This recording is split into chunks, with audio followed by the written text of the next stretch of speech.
Headlines scream 300 million jobs at risk. Your LinkedIn profile is full of AI replacement stories. And if you're over 40, you're starting to wonder, am I too old to adapt to this? Am I too late? Is AI going to take my job? So here's the numbers that really matter. 30% of current US jobs will see some automation by 2023. Now what that means is your job's not necessarily going to be replaced, but it will be touched by AI in some way. You may have to use some form of ChatGPT or Copilot or whatever it is that your firm or company adapts, but you're going to have to start getting comfortable with using AI. The majority of roles will change significantly, but won't necessarily completely disappear. So your question today is, will AI replace my job or just transform how I work? So here's the truth. AI automates tasks, but not entire jobs. Kinsey research shows about 30% of work hours could be automated. Now what that means for you and me is that we might see a 30% increase in the amount of time that we have available if we employ these AI tools that we have at our disposal. That means parts of our job are very vulnerable. Areas that we've been working are at risk for being augmented or even completely replaced by AI, but not necessarily your entire position. And that's very important to remember, because very few jobs will be 100% replaceable in the near future. But as the technology grows and gets better, we might see a change in that direction. Now, you're not having to fear being fired because a chatbot or AI can do what you do, but if you're not willing to start adapting to what AI tools there are and how you can utilize them in your firm, you're going to be in trouble. So the most exposed areas right now are office and administrative support roles. People who generally keep calendars or keep emails or communicate between different areas or people who make phone calls or take phone calls, they're at high risk because AI can do all of that right now. Legal drafting and document review is open as well because there's a lot of things that AI does amazingly, and that's crunch numbers. And you can feed stacks and stacks and stacks of data into a ChatGPT or a Copilot or a Perplexity, and it'll churn out an answer or give you all sorts of data points within mere minutes, which for humans is lightning speed because it usually takes us, a day or two or three to get some of the answers that we're looking for. Legal drafting and document review. Now this is where you can use like a notebook LM, which is a platform where you can feed a ton of documents into a specific notebook, and then you can ask that notebook questions. So if you feed it a list of legal documents and you start asking questions like, what are the big loopholes for my client? Are there any blind spots in protections for my client? How can my client benefit most from this contract?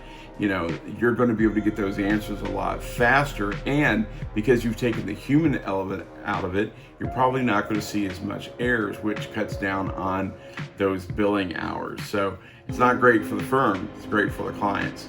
You're also going to have to see, you're also going to be seeing a huge.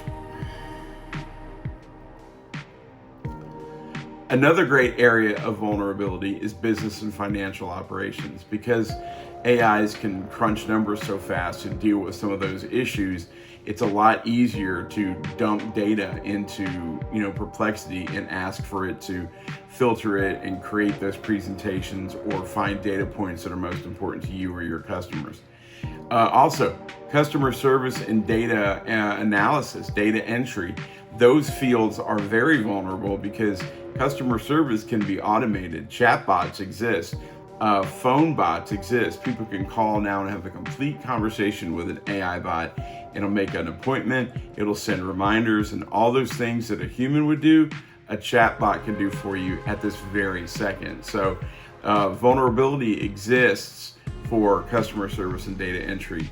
And then people who have YouTube channels or blogs, and that's how they make their living, routine content writing. That's what AI does really well. It writes incredibly well documented pieces, but it doesn't necessarily sound like a human, and that's kind of where you and I come in. So let's think of it in two categories. The first category is what's at high risk, and that is repetitive, rule-based tasks, data-heavy processing, template-based work, entry-level content creation, any of those areas that you can create a simple SOP for and feed it into a machine, and that machine can replicate that service over and over and over again. That's something that your job might be at risk, or a large portion of your position that you're in right now might be at risk. And then on the other side, what's most likely to evolve? So if you're someone who uses AI, but you're also having to make judgment calls and strategic thinking, you're going to be a little bit safer. Relationship building and trust is not something that a computer can do. It's really only available to humans to do that kind of thing. Creative problem solving with AI assistance is going to be something that's going to become bigger in the near future. And then expert level work that's enhanced by AI tools is going to become the norm. That's what's going to happen, I think, with most jobs. So here's the bottom line. No job will be untouched, but very few are completely doomed.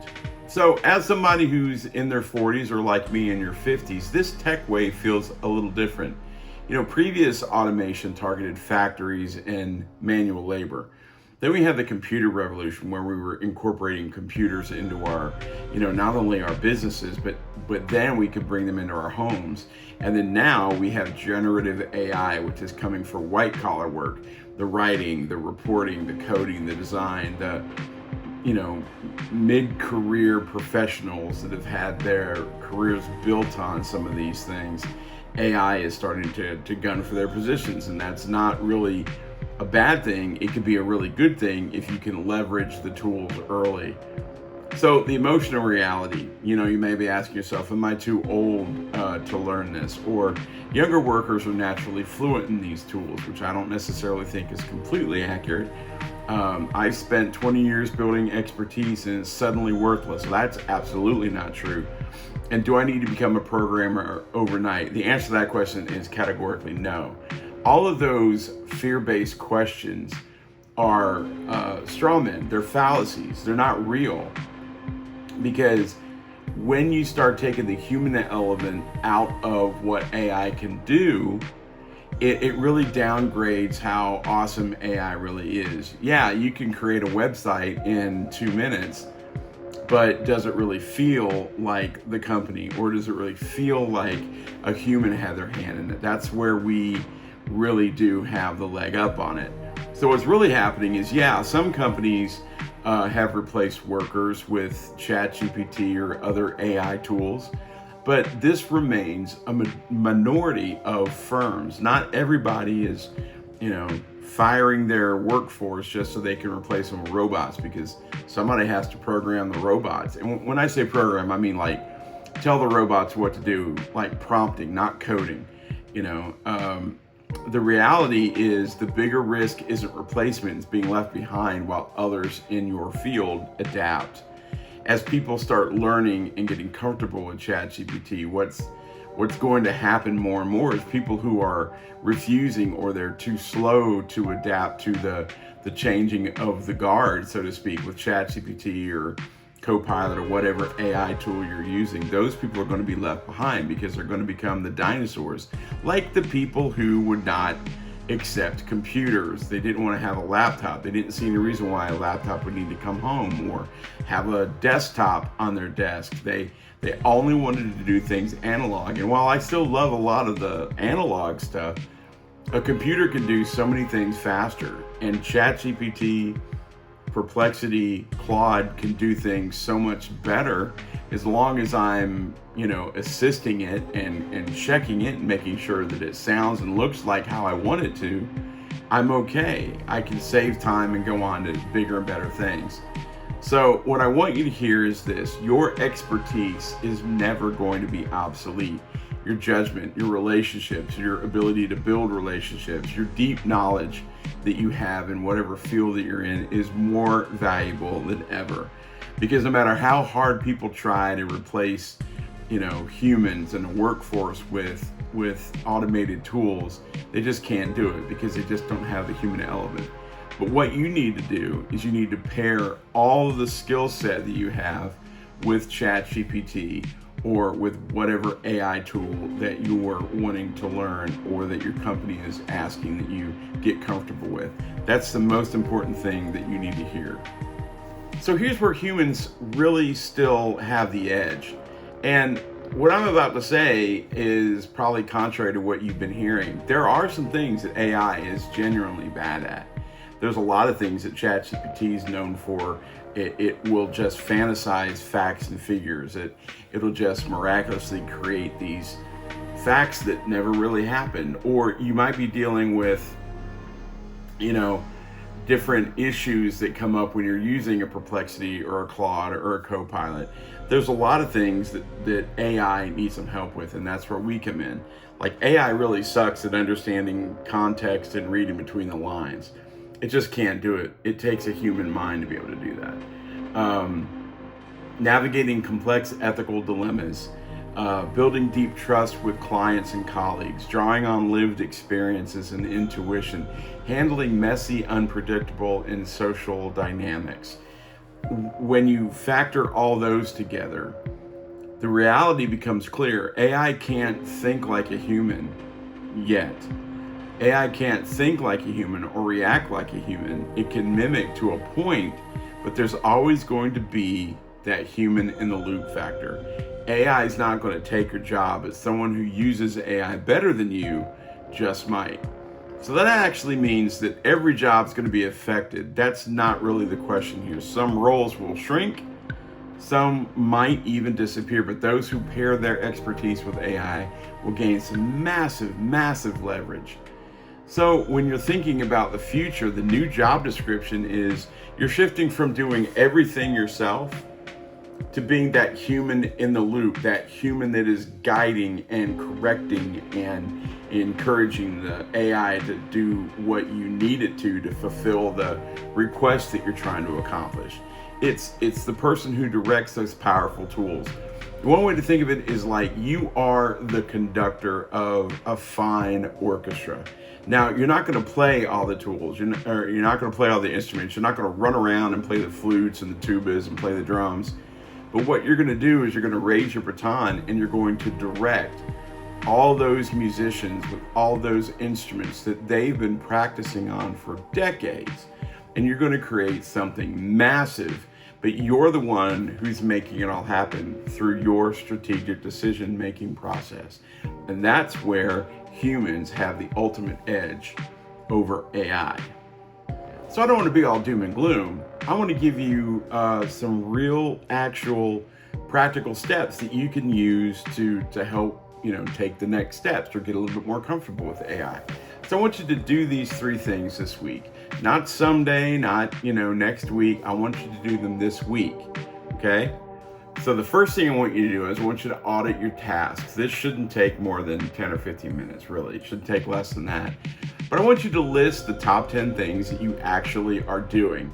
I'm not talking about everything you do. I'm talking about the top 10 things that you're responsible for.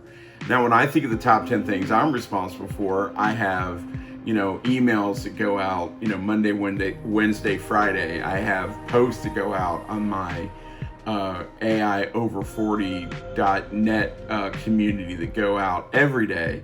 I have to prepare for an insider's call that I have to do live every Wednesday.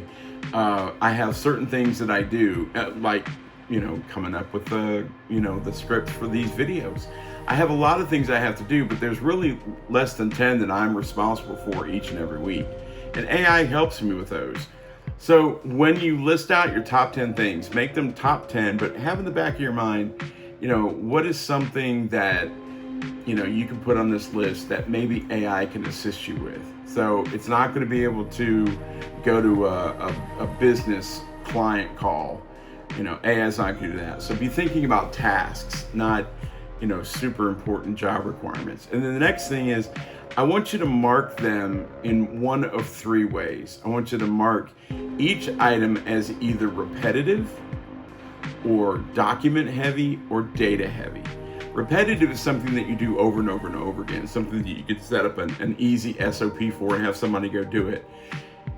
Checking email in the morning, finding out if there's anything that you need to do in the immediate, future, like within the next day or hour or, whatever.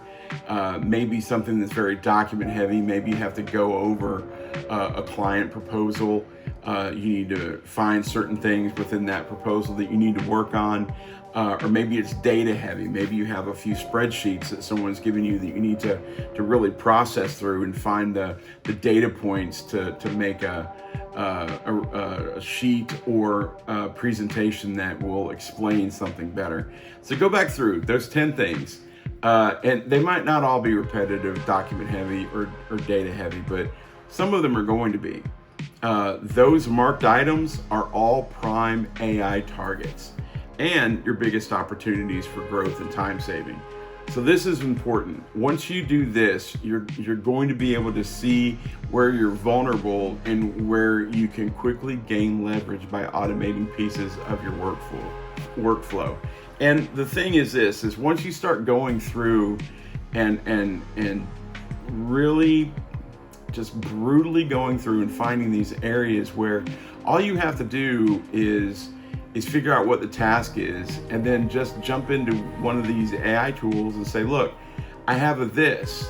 Can you help me save some time with this? What do you need from me to make this happen? And that's the great thing that I love about a lot of these tools. You just tell it what you want, and then you ask it, what do you need from me to make this happen? And they'll usually tell you. And then in many of them, you have opportunities to save that information so that you don't have to keep reinventing the wheel. You can go back to that conversation and say, okay, this is the thing that I asked you about. This is what you told me you needed. So you have that little snippet of prompt. You can copy that prompt into a new chat and say, I need this, and here's the information. I do that a lot with image creation or even video creation. I've got a couple of projects that are just like little pet projects that I work on. And I've got, a conversational code with my chat GPT. And that saves me a ton of time. I don't have to go back through and reinvent the wheel and tell it, this is what I need. This is how long it needs to be. It's already done. And we can actually have a nice little short code between us. Is really cool. So the second thing I want you to do is I want you to adopt one AI use case this week. One of those items on your 10 list is something that you can do this week. You're drafting routine emails and responses. Maybe you're summarizing long reports and meeting notes. Maybe you're generating first draft content. Then you edit and then you add your expertise to it. Maybe you're analyzing data patterns and creating, basic visualizations, or you're researching and synthesizing information. And that's where AI can help you do that faster. In most surveys, the majority of tech and knowledge workers now use AI at work. Not using it is increasingly risky, and that's not the direction that you should be going if you want to try to keep your job in the next 5 to 10 years. So as you're figuring out which item that you want to work on this week, let's just pick emails. You're writing emails and you find that you're writing a lot of similar emails over and over and over again. So you can have that email template and you can have some built-in responses, and you can train your chat GPT to, I need to send these emails out. Here's the people I need to send them to, and it can create those emails, and all you have to do is copy and paste. And then you can say, I need a reply that says this, and it can churn that out for you. And again, you're just copying and pasting. And depending on what kind of email server you're using, it can do some of that automatically. I'm not as big a fan of that because I think the less human in the loop issue you have, the more chances you have to mess up and there to be a catastrophic failure somewhere, which is never good for, a job or a review. And then I think now is a good time for me to encourage you to remember that you never put any personal information or any client information or any firm or company information, other than, the bare minimum high 36,000 foot level information. If you can find the information on the internet in a simple Google search, I think you're okay. But if you're putting like personal information of some of your clients or phone numbers and addresses of people that you don't want to promote their phone numbers and addresses, then don't do it. Because remember, AI is the culmination of all the conversations it has had in the past, and you don't want to be that person that unfortunately doxes a multi-millionaire, and then they got people coming out of the woodwork trying to get a hold of them and take their time, and you've created a whole big problem for a potential client that's probably going to figure out that it was you, and they're not going to be a client. So here's the third and final step. You want to double down on what makes you irreplaceably human. Problem framing, knowing the right questions to ask, communications and storytelling, leadership, emotional intelligence, deep dive expertise in your field, strategic thinking and judgment calls. This is where, no matter what the task is that you're incorporating AI into, you're going to be able to step in and provide that life experience that most of us don't have, because you're uniquely you. You've made life decisions, and you're able to provide that and put that into the email or the data that you're trying to find. Or AI is all about getting information, and if you're smart enough to ask the right questions, it'll kick back out the right information. And that's because you've earned that education. Does that make a little bit more sense? Okay, great. So there's some new opportunities emerging, meaning if you're thinking about, how can I move forward in this AI economy? Once you start going through these tasks, you're going to start realizing that there's some really cool opportunities out there. AI operations and oversight. Once you start figuring out how AI works on the granular level, you can start expanding it out and seeing how that would be something that you could start using inside of your company. Also, ethics and governance positions. We have people that I work with who are, really high up on AI is a great tool, but they're also the people who are saying, hey, we need to make sure that there's some parameters on these things, because if not, we're going to be in serious trouble. And that's a great opportunity. Ethics is very difficult for computers to deal with, because it's even difficult for some humans to deal with. But if you've got a good grasp on ethics surrounding your industry, coupling that with AI, I think you're going to find that things are going to be really incredible for you for the next 5 or 10 years. You can have something like my role. I'm an AI translator. I bridge people together. I bridge people who don't know how to use AI or want to, and they're older, trying to figure out how this crazy stuff works, and I try to bring those together. Well, you could do the same thing for your company. You could be the AI translator for your company, your business.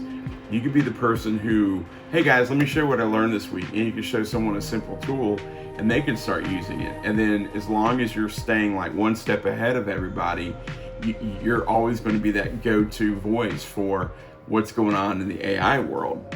And then you've got enhanced versions of existing jobs, like adding AI to being a market strategist, or adding AI to financial analysis. These roles build on existing businesses and already existing technical backgrounds, because you don't want to start from zero, but once you start adding AI, you're going to be able to see how things can progress and get better. So here's the answer to the question I posed and started this video with. Is AI going to take my job? No, it's not. But AI is going to be infused in every position. It's going to be ubiquitous. it's going to be everywhere if it's not already. And it's the people who learn how to really manipulate AI and get really fluent in the language and learn how to use it like a power tool. Those are the people who are going to reap the rewards in the future.